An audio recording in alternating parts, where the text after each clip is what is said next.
Hi viewers, welcome to our channel. అల్లా నరేష్ గారి హీరోగా, అమృత అయ్యర్ హీరోయిన్గా, సుబ్బు గారి దర్శకత్వంలో తెరకెక్కిన సినిమా బచ్చలమల్లి. మరి డిసెంబర్ 20న వరల్డ్‌వైడ్‌గా గ్రాండ్‌గా రిలీజ్ అయిన ఈ సినిమా ప్రేక్షకులందరినీ చాలా బాగా ఆకట్టుకుంటుంది. ముఖ్యంగా అల్లా నరేష్ గారి యాక్టింగ్‌తోని ప్రేక్షకులను అయితే మాత్రం చాలా బాగా ఆకట్టుకుంటున్నారు తన ఎమోషన్ బ్యాక్‌డ్రాప్‌తోని. ప్రస్తుతానికైతే బాక్సాఫీస్ దగ్గర విజయవంతంగా 10 రోజులని విజయవంతంగా పూర్తి చేసుకుంది. 10వ రోజుకి సంబంధించిన కలెక్షన్స్ విషయానికి వెళ్తే 2 తెలుగు రాష్ట్రాలతో పాటు వరల్డ్ వైడ్‌గా కూడా సాలిడ్ కలెక్షన్స్‌ని రాబడుతుందనే చెప్పాలి బాక్సాఫీస్ దగ్గర బచ్చలమల్లి సినిమా. మరి అల్లా నరేష్ గారు నటించిన ఈ సినిమా 10వ రోజు వరల్డ్ వైడ్‌గా 80 లక్షల్ని వసూలు చేసింది. మరి మంచి కలెక్షన్స్‌ని రాబట్టిందనే చెప్పాలి 10వ రోజు కూడా.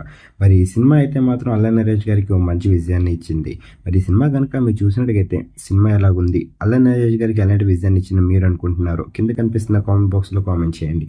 మరి ఫుల్ రన్ టైమ్‌లో ఎంత కలెక్ట్ చేస్తుందో కింద కనిపిస్తున్న కామెంట్ బాక్స్‌లో కామెంట్ చేయండి. ఈ వీడియో కనుక మీకు నచ్చినట్లయితే లైక్ చేయండి, షేర్ చేయండి. మరిన్ని ఇంట్రెస్టింగ్ అప్డేట్స్ కోసం చూస్తూనే ఉండండి అవర్ ఛానల్.